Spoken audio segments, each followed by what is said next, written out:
چنانچہ اب آپ بلبن بادشاہ کے ہمراہ شاہی پروٹوکول کے ساتھ دربار میں پہنچ گئے۔ بلبن بادشاہ نے آپ سے آزادانہ طور پر ضد کی کہ آپ اونٹ پر سوار ہو جائیں، میں خود اونٹ کی مہار پکڑ کر دربار میں لے کر جاؤں گا۔ آپ نے یہ پیشکش بھی قبول کر لی۔ اب آپ نہایت ہی شان و شوکت اور جاہ و جلال کے ساتھ دربار میں داخل ہوئے۔ آپ کو بلبن بادشاہ نے اپنے تخت شاہی پر بٹھا دیا۔ اب ہم ملاقات کے لیے جوک در جوک آ رہی تھی۔ اس دوران ایک دن صبح سویرے بلبن بادشاہ کی 25 سالہ بیٹی جو بہت ہی خوبصورت تھی، یہ بادشاہ کی اکلوتی بیٹی تھی جو بہت ہی ناز و نم سے پلی تھی۔ اس لڑکی کی جسامت اتنی تھی کہ اس جیسی عورت کسی نے پوری دنیا میں اس دور میں نہیں دیکھی تھی۔ 3 فٹ چوڑی اور 7 فٹ لمبے قد کی عورت تھی۔ سر بہت بڑا تھا، بال لمبے لمبے تھے۔ ایک دن وہ عورت صبح سویرے ہی سہیلیوں کے ساتھ دربار میں آپ کے پاس آئی۔ یہ شہزادی بابا فرید الدین مسعود گنج شکر سرکار کے سامنے ایک ستون کے ساتھ کھڑی ہو گئی۔ اچانک شیخ حضرت فرید الدین مسعود گنج شکر سرکار کی نظر اس عورت پر پڑی۔ اس وقت بادشاہ نے اپنے ایسے ہوشیار نقشہ نگار اور منظر کشی کرنے والے افراد چھوڑے ہوئے تھے کہ وہ ایک سیکنڈ میں منظر کشی کو محفوظ کر لیتے تھے، اور بالکل جیسے فوٹو کاپی ہوتی ہے ایسے ہی ہر بات لکھ لیتے تھے، اور بالکل وہی اسی طرح نقشہ بھی یعنی تصویر بھی بنا لیتے تھے۔ بس جب بابا فرید الدین نے نظر اٹھا کر لڑکی شہزادی کی طرف دیکھا تو ان نقشہ نگاروں نے اس منظر کو محفوظ کر لیا۔ دوپہری کے وقت آپ عقیدت مندوں سے مصافحہ فرما رہے تھے، اچانک آپ کی نظر پھر اس شہزادی پر جا پڑی۔ یعنی یہ لڑکی آئی اور صبح سے لے کر فجر سے لے کر مغرب تک ایک ہی جگہ ستون جو پنجابی برجی سدے نے اس کے ساتھ لگ کر کھڑی بابا فرید کو ہی دیکھتی رہی۔ نقشہ نگار آپ کی ایک ایک بات اور دوسرے لوگوں کی ایک ایک بات نوٹ کر رہے تھے۔ دوسری بار بھی انہوں نے ایسے ہی سین محفوظ کر لیا۔ یعنی کہ جب بابا فرید الدین مسعود گنج شکر سرکار نے دوپہری کو پھر عورت کی طرف دیکھا تو نقشہ نگاروں نے پھر یہ منظر محفوظ کر لیا۔ شام تک آپ اسی طرح مریدین میں مصروف رہے۔ شام کو جب آپ نماز مغرب کے لیے اٹھے تو یہ عورت وہیں ستون کے پاس کھڑی تھی۔ آپ نے پھر دیکھا اور کسی سے پوچھا یہ کون ہے؟ صبح بھی کھڑی تھی، دوپہر کو بھی کھڑی تھی، اب شام کو بھی کھڑی ہے۔ تو درباریوں نے بتایا یہ بلبن کی بیٹی ہے، بادشاہ کی لڑکی ہے، اور ماں باپ کی ہیر ہے، اکلوتی بیٹی ہے۔ نقشہ نویسوں نے یہ بات بھی محفوظ کر لی۔ اس طرح آپ دربار میں موجود تمام لوگوں سے ملاقاتیں کرتے رہے۔ ایک دن آپ نے بلبن بادشاہ سے واپس پاک پتن جانے کی خواہش ظاہر کی تو بلبن نے آپ کا حکم مان لیا، آپ کو شاہی پروٹوکول کے ساتھ پاک پتن کے لیے روانہ کر دیا گیا۔ ابھی قافلہ تھوڑی دور ہی پہنچا تھا کہ بلبن بادشاہ نے آپ کو اور قافلے کو واپس بلا لیا۔ بادشاہ بلبن نے تمام نقشہ نگاروں کے کاغذات آپ کے سامنے رکھ دیے اور کہا آپ نے کسی عورت کی طرف نہیں دیکھا اور نہ ہی کسی کے بارے میں پوچھا ہے۔ میری بیٹی کی طرف آپ نے 3 بار دیکھا ہے اور پوچھا بھی ہے یہ کیا ماجرا تھا؟ آپ نے خاموشی اختیار کر لی اور کوئی جواب نہیں دیا۔ بلبن بادشاہ نے خود ہی کہا اگر آپ کو یہ پسند ہے تو ہم آپ کی شادی کر دیتے ہیں۔ آپ پھر خاموش رہے۔ بادشاہ نے بات کو مزید آگے بڑھایا اور جواب مانگا تو حضرت شیخ فرید الدین مسعود گنج شکر سرکار نے فرمایا میں نماز ظہر ادا کر لوں پھر آپ سے اس بارے میں بات ہوگی۔ چنانچہ شیخ حضرت فرید الدین مسعود گنج شکر سرکار نے نماز ادا کرنے کے بعد اللہ کے حضور دعا مانگی۔ آپ کو اشارہ ہوا اس دعوت اور پیشکش کو قبول کر لو۔ آپ نے بلبن بادشاہ سے فرمایا اگر آپ کا یہی ارادہ ہے تو ٹھیک ہے۔ چنانچہ آپ کی چوتھی شادی بلبن بادشاہ کی بیٹی سے ہو گئی۔ آپ کو شہزادی کے محل میں ٹھہرایا گیا۔ آپ ساری رات عبادت میں مشغول رہے۔ شہزادی نے ساری رات بیٹھ کر گزار دی۔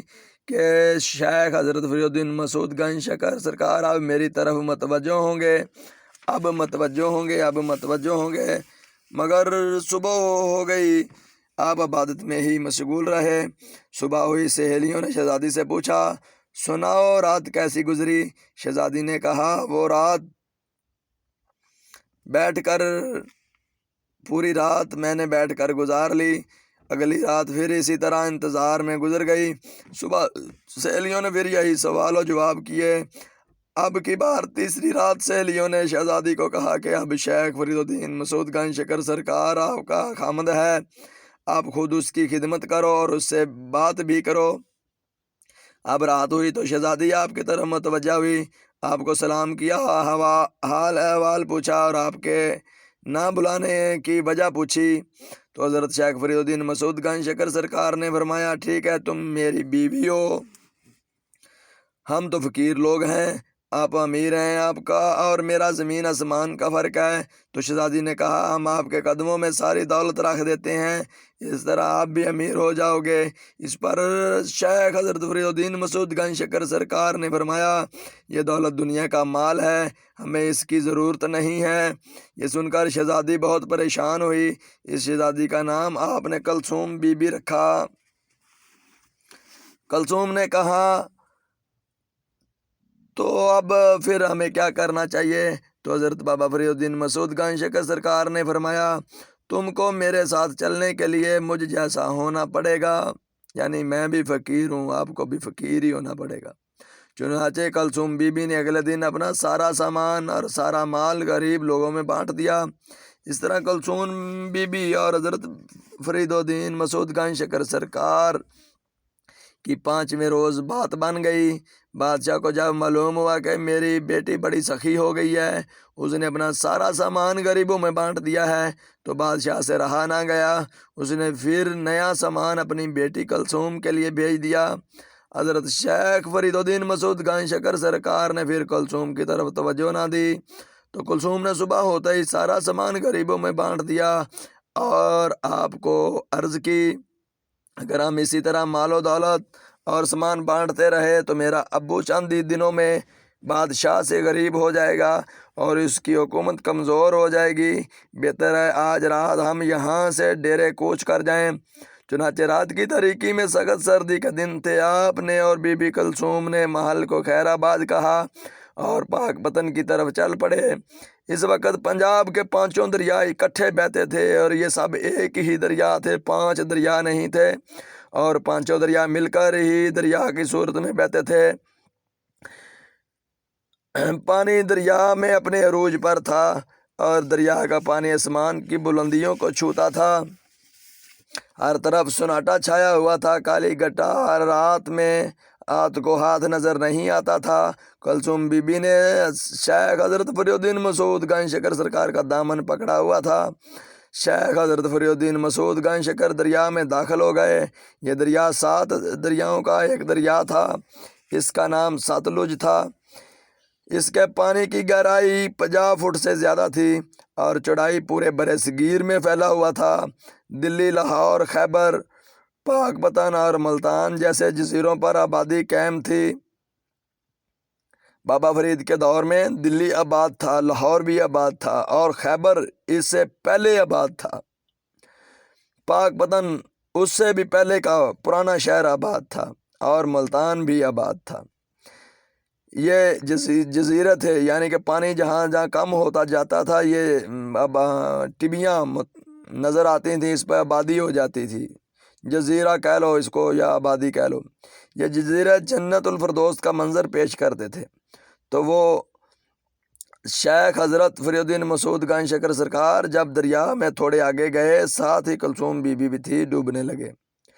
تو شیخ حضرت فرید الدین مسعود گنج شکر نے فرمایا، ضرور ہم سے کوئی خطا ہو گئی ہے۔ آپ نے دونوں نے توبہ کی، اللہ کے حضور معافی مانگی، لیکن پھر بھی ڈوبتے جا رہے تھے۔ اس وقت شیخ حضرت فرید الدین مسعود گنج شکر سرکار نے اپنی بیوی کلثوم سے پوچھا، تمہارے پاس کوئی دنیاوی چیز تو نہیں ہے؟ دنیا کی چیز سے ہی ہم ڈوبتے جا رہے ہیں۔ تو آپ کی بیوی کلثوم نے کہا، بادشاہی کی، سونے کی بنی انگوٹھی ہے، اس میں ہیرا لگا ہوا ہے، اور یہ انگوٹھی میری ماں کی تھی، اس لیے میں نے یہ انگوٹھی کسی کو بھی نہیں دی۔ تو حضرت شیخ فرید الدین مسعود گنج شکر سرکار نے فرمایا، وعدہ کرو کہ دریا پار کر کے یہ انگوٹھی بھی غریبوں میں بانٹ دوں گی۔ چنانچہ بیوی نے وعدہ کیا۔ اب آپ اور آپ کی بیوی اسم اعظم کی طاقت سے پانی پر چلنے لگ گئے، ایسے چلنے لگ گئے جیسے خشکی پر چل رہے ہیں۔ آپ پاک پتن پہنچ گئے۔ اس وقت حضرت فرید الدین کی عمر عین جوانی میں تقریباً 28 سال تھی۔ عین جوانی کی عمر 28 سال عمر تھی۔ آپ کے یہاں آنے سے یہ دریا ستلج 5 علیحدہ علیحدہ دریاؤں میں اور باقی 2 علیحدہ دریا ہو گئے، اور دریاؤں کا پانی مسلسل کم سے کم ہوتا چلا گیا۔ جس طرح ملتان کے علاقہ ہیڈ پائندن کے مقام پر 5 دریا پھر اکٹھے ہو کر ایک دریا کی شکل اختیار کر لیتے ہیں، اسی طرح یہاں شیخ حضرت فرید الدین مسعود گنج شکر سرکار کے آمن سے پہلے یہ دریا ایک ہی تھا۔ پاک پتن قلعہ دنیا کا سب سے اونچا قلعہ تھا۔ اس کی اونچائی ایک اندازے کے مطابق 90 فٹ سے زائد تھی۔ آس پاس دور درازوں تک گہرے پانی کی لپیٹ میں تھے۔ یہ دریا طغیانی کے وقت بہت گرجدہ تھا۔ دریا کے پانی سے ہولناک آوازیں نکلتی تھیں۔ اب شیخ فرید الدین مسعود گنج شکر سرکار کو زمانہ ادب کی نگاہ سے دیکھتا ہے۔ آپ کی بیویوں کی تعداد 5 سے زیادہ ہے۔ آپ کی حیات مبارکہ میں ہی 5 بیویاں آپ کے حیات مبارکہ میں ہی پردہ فرما گئی تھیں۔ 3 بیویاں، ایک ترک والی، ایک بغداد والی اور ایک ہندوستان میں تھی، اور چوتھی بیوی جو سب سے چھوٹی بیوی رقیہ آپ کے پاس تھی، جس کا تعلق ایک رحمانی یعنی کمہار قبیلے سے تھا۔ حملہ آوروں نے رقیہ کے خاندان کو لوٹ لینے کے بعد قتل کر دیا تھا۔ اس وقت رقیہ کی عمر 7 سال تھی، اور اس کا بڑا بھائی جس کی عمر 15 سال تھی بھاگ کر شیخ حضرت فرید الدین مسعود گنج شکر سرکار کے پاس ٹبہ فرید پر آ گئے تھے، قلعہ فرید پر آپ کے پاس آ گئے تھے۔ جب رقیہ 15 سال کی ہوئی تو شیخ حضرت فرید الدین مسعود گنج شکر سرکار کو اشارہ ہوا کہ رقیہ کو اپنے نکاح میں لے لو۔ چنانچہ آپ نے رقیہ کے بڑے بھائی عبد الرحمن سے رشتے کی بات کی تو وہ راضی ہو گیا۔ رقیہ آپ کی ایک اندازے کے مطابق 9ویں بیوی اور آخری بیوی تھی، اور سب سے چھوٹی بیوی تھی۔ آپ کے ظاہری وصال کے وقت آپ کی صرف ایک بیوی رقیہ ہی آپ کے پاس موجود تھی۔ رقیہ کے بطن سے آپ کی 5 اولادیں، 2 لڑکے اور 3 لڑکیاں حیات ہوئیں۔ آپ کی کل اولادوں کی تعداد 21 لڑکے اور 42 لڑکیاں ہیں۔ دوستو، اکبر اعظم مغل اعظم نے اس پاک پتن کا نام اجودھن سے تبدیل کر کے پاک پتن رکھا، اور جودھا بیگم کا تعلق اسی فریدی خاندان سے تھا اور کمہار قبیلے سے تھا، لیکن اب یہ کمہار قبیلہ نہیں تھا، یہ فریدی خاندان تھا۔ حضرت بابا فرید الدین سرکار نے عربی رسم الخط میں مزید 7 الفاظ شامل کر کے پنجابی زبان کی بنیاد رکھی۔ عربی زبان میں پہلا حروف پے سے ہی، یعنی کہ عربی کے الف بے تے سے ہے، اس میں پے ہے۔ پے سے آپ نے 5 دریاؤں کو، اس دریا کو 5 دریاؤں میں تقسیم کیا، بانٹ دیا۔ پے سے ہی پائنتن پاک کی یہاں پہ بنیاد رکھی، اور پہلے حروف سے ہی پنجاب اور پہلے حروف سے ہی خیبر کا نام تبدیل کر کے پشاور کا نام دیا، اور پے سے ہی پنجابی زبان مارز وجود میں آئی۔ یہ معجزہ کن کرامات کا نتیجہ ہیں، اور معجزہ کن کرامات اس سے واضح نظر آتی ہیں۔ بعد میں اکبر اعظم مغل اعظم شہنشاہ مغل اعظم نے پاک پتن کا نام پاک پتن رکھا۔ پاک پتن کا پرانا نام جنت الفردوس ہے۔ پاک پتن کی سرزمین اس وقت موجود تھی جب یہ جملہ پنجابی زبان میں نازل ہوا۔ کتا ختم کل رسالتا نو مٹی آدم دی اجے نہیں گوئی ہوئی سی۔ کتا ختم کل رسالتا نو مٹی آدم دی اجے نہیں گوئی ہوئی سی۔ پاک پتن اس وقت سے ایک قدیم شعر چلا آ رہا ہے۔ دوستو، الف بے پے تے ٹے سے جیم چے ہے کھے دال ڈال زال رے اڈے سین شین صاد دواد توئے زوئے عین غین فے کاف کاف گاف لام میم نون واو ہے حمزہ چھوٹی جے بڑی جے، یہ حروف تہجی ہے۔ ان حروف تہجی میں 7 الفاظ کا آپ نے مزید اضافہ کیا۔ پاک پتن تمام شہروں سے پرانا تاریخی شہر ہے۔ حضرت آدم علیہ السلام اور ماں حوا کو جب جنت الفردوس سے پاک پتن اتارا گیا، اس وقت حضرت آدم علیہ السلام مشرق کو چلے گئے اور ماں حوا مغرب کی طرف چلی گئی۔ جب دوستو اگر اماں حوا اور باب آدم علیہ السلام کو کہیں اور اتارا جاتا تو بہشتی دروازہ وہاں بھی ہوتا۔ بہشتی دروازہ یہاں ہے۔ اس سے ثابت ہوا کہ اماں حوا اور بابا آدم علیہ السلام کو اللہ تعالیٰ نے اسی مقام پر ہی اتارا تھا۔ جب حضرت آدم علیہ السلام کے بیٹے قابیل نے اپنے بھائی کا قتل کیا، اس وقت اس خطے کا نام دھارا تھا۔ بعد میں جودن کے وقت میں یا تاریخ میں اس کو پھر دھارا نگری کے نام سے لکھا گیا ہے۔ حضرت شیخ فرید الدین مسعود گنج شکر سرکار سے پہلے یہ ٹبہ 7 مرتبہ غرق ہو چکا تھا۔ اس وجہ سے اس ٹبے کو دھنا بھی کہتے ہیں۔ تاریخ میں پاک پتن کو دھنا بھی لکھا گیا ہے۔ دھنا کے معنی ہیں دھنس جانے کے ہیں۔ جب حضرت نوح علیہ السلام کی کشتی یہاں آ کر ٹھہر گئی تو اس خطے کا نام کوہ جودی تھا، جیسا آپ علامہ اقبال کے شعر میں پڑھ چکے ہیں۔ بعد میں کثرت استعمال سے اجودن کے نام سے مشہور ہوا۔ جب جادوگروں نے پاک پتن پر اپنا قبضہ جما لیا تو اس وقت اس کا نام جادو نگری تھا۔ مغربی دنیا سے جو بھی ڈاکو، لٹیرا، قاتل، حکمران، نبی، ولی، پیر، فقیر، وزیر، امیر، بادشاہ اس خطہ ہندوستان آیا تو وہ براستہ پاک پتن سے گزر کر آیا، اور اب بھی جو آتا ہے ہندوستان یہاں سے گزر کر ہی جاتا ہے۔ یہاں پہ بہشتی دروازہ بھی یہاں ہے جو اپنی مثال آپ ہے، کسی تعریف کا محتاج نہیں۔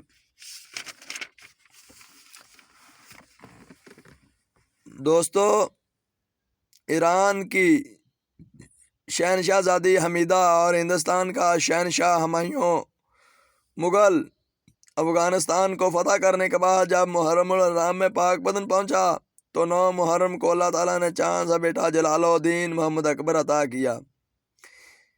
یہ نام اکبر کی والدہ نے رکھا تھا۔ فرید الدین کی جگہ جلال الدین، مسعود گنج شکر سرکار کی جگہ محمد اکبر رکھا۔ حمیدہ بیگم پاک پتن میں جب داخل ہوئی تو دور کے سفر ایران سے آ رہی تھی، تھکی ہوئی تھی، تھکی ہاری سو گئی۔ خواب میں ایک بزرگ تشریف لائے، انہوں نے فرمایا آپ کے ہاں ایک لڑکا پیدا ہوگا، اس کا نام جلال الدین محمد اکبر رکھنا۔ جلال الدین محمد اکبر واحد وہ مسلم حکمران ہے فریدی نسل سے جس کی عمر 63 سال تھی اور اس نے پیدا ہونے سے لے کر وفات تک حکومت کی، یعنی 63 سال ہی حکومت کی۔ جلال الدین محمد اکبر کی پہلی شادی بھی پاک پتن اجودھن میں ہوئی۔ اس بیوی کا نام اکبری رانی عرف جودھا اکبر تھا۔ شہنشاہ مشرق جلال الدین محمد اکبر نے اجودھن سے پاک پتن حروف تہجی کے پہلے حروف پے سے ہی پاک پتن رکھا۔ اس طرح پنجابی کے پہلے حروف تہجی سے ہی پیر اصغر علی اور سخی میر حیدر امام اور چند پیر گیلانی سرکار نے ہی پے سے ہی پاکستان کی بنیاد رکھی، اگر پاکستان کا نام الپاکستان رکھا جاتا تو ہندوستان کا بنگلہ دیش کبھی ہم سے جدا نہ ہوتا۔ اس طرح ہندوستان کی مزید 7 ریاستیں الپاکستان سے مل جاتی اور الحاق کر لیتی، لیکن پھر پاک پتن کی تاریخ ادھوری رہ جاتی اور پاک پتن کے اولیاء اللہ کو کوئی اتنا تسلیم نہ کرتا اور معجزہ کن کرامات پاک پتن کے اولیاء اللہ کی کو کوئی تسلیم نہ کرتا، اور حیدری منگولوں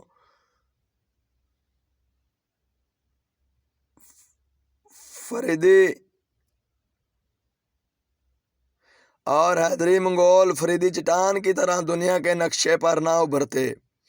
اگر اس خطے کا دار و مدار پے پر ہے، یعنی پنجابی پنجتن، پیر، پاک پتن، پنجاب، 5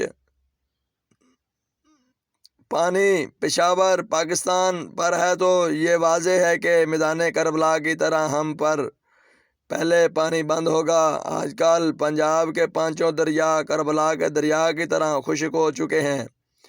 اب ایک ہولناک جنگ ہونے والی ہے، اس جنگ کا نام غزوہ ہند ہے، یہ عالمی جنگ ہے، انشاءاللہ فتح ہماری ہے۔ مزید خیبر، دلی، ملتان اور لاہور کی تاریخ ملاحظہ فرمائیں، ہمارے یوٹیوب پر آئیں اور دیکھیں کہ معجزہ کن کرامات کی حقیقت کیا ہے، آپ کو معلوم ہو جائے گا۔ تاتاری کون ہیں، منگول کون ہیں، فریدی کون ہیں؟ دوستو، ہم سب حضرت علی کے دور میں شاہ تھے، یعنی کہ علی کی اولاد تھے، اور فرید الدین کے دور میں فریدی تھے، یعنی کہ فرید کی اولاد تھے۔ یہ فریدی اور منگول ایک ہی چیز کے نام ہیں، ایک ہی چیز کے 2 نام ہیں۔ افسوس کی بات ہے کہ ہمارا سارا خاندان ہی ان پڑھ ہے۔ ہم نے جو بات آپ کو سمجھانا ہوتی ہے وہ آپ کو سمجھا نہیں سکتے، کہہ نہیں سکتے۔ اگر ہم پڑھے لکھے ہوں تو بڑی آسانی سے آپ کو سمجھا دیتے۔ اس پنجابی زبان کو میاں وارث شاہ نے اور میاں محمد بخش شاہ نے اور دیگر صوفی بزرگوں نے پنجابی کو پایا تکمیل پر پہنچا کر 4 چاند لگائے۔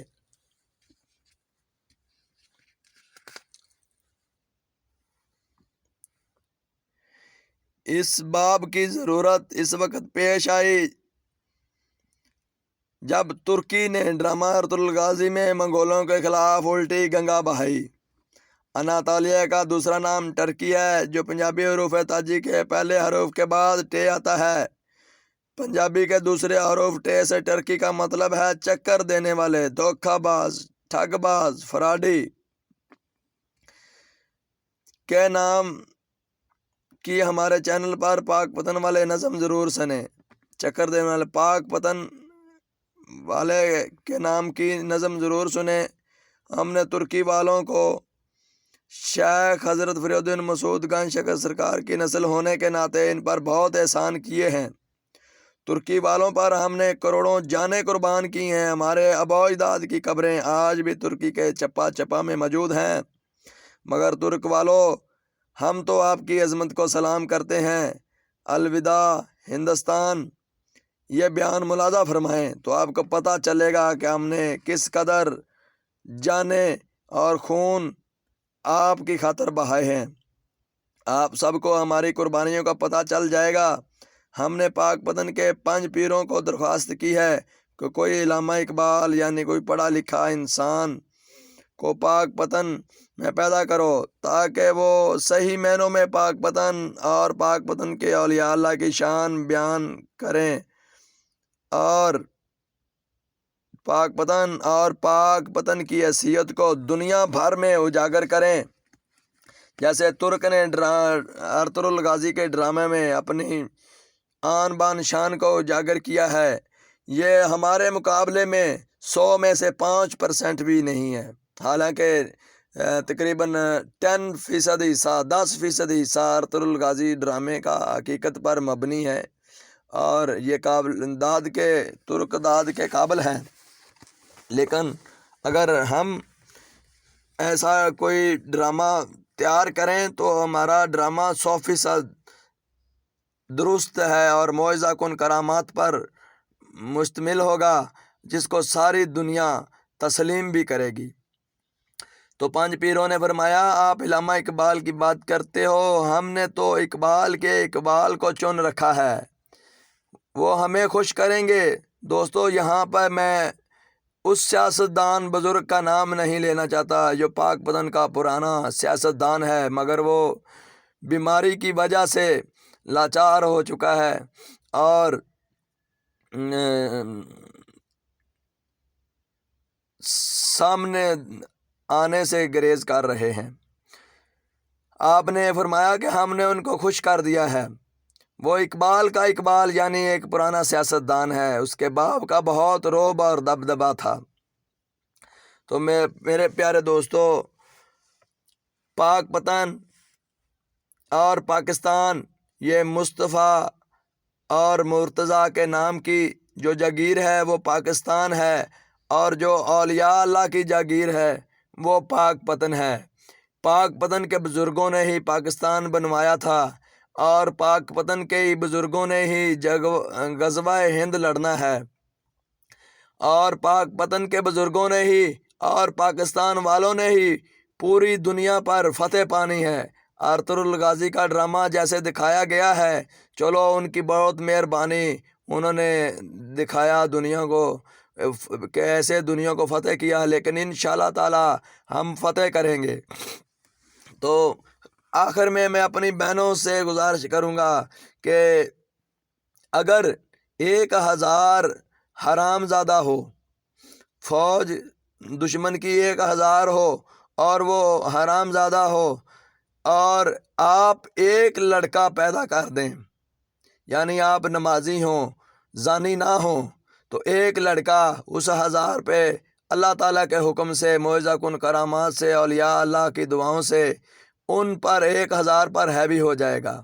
تو میں اپنی بہنوں سے، اپنی بیٹیوں سے گزارش کروں گا کہ اپنی عزت کو بچائیں، تار نہ کریں۔ تو ہمیں 1000 میں سے ایک عورت چاہیے بس، کہ ایک ایسا لڑکا، ایک ایسا بچہ پیدا کریں کہ وہ پوری دنیا کو فتح کر لے۔ ہمیں زیادہ بچوں کی ضرورت نہیں ہے، اور انشاءاللہ تعالی ہم نے فتح کرنا ہے۔ اور میں نے یہ بیان اس لیے بیان کیا ہے کہ میری بہنیں روحانیت کے بارے میں پوچھتی ہیں، بار بار پوچھتی ہیں، اور اولاد کے بارے میں پوچھتی ہیں، اور ان کے نصیب کے لیے پوچھتی ہیں۔ تو بہنوں، اولاد کا آپ کا نصیب بہت اچھا ہوگا، اور وہ پوری دنیا پہ فتح پا لیں گے، اور وہ ولی اللہ ہوں گے۔ ان عورتوں کے بچے ولی اللہ ہیں جو عورتیں زنا نہیں کرتی اور عبادات کرتی رہتی ہیں۔ ٹھیک ہے میری بہنوں، زنا کے قریب بھی نہ جاؤ، زنا کے بارے میں سوچو بھی نہ۔ آخر میں آپ کو اللہ پاک کی بارگاہ میں ہم دعا کرتے ہیں کہ وہ پانچ تن پاک اور پاکستان کی عزت پر کوئی آنچ نہ آنے دے۔ اللہ آپ اور ہم سب کا حامی و ناصر ہو، آمین یا رب العالمین۔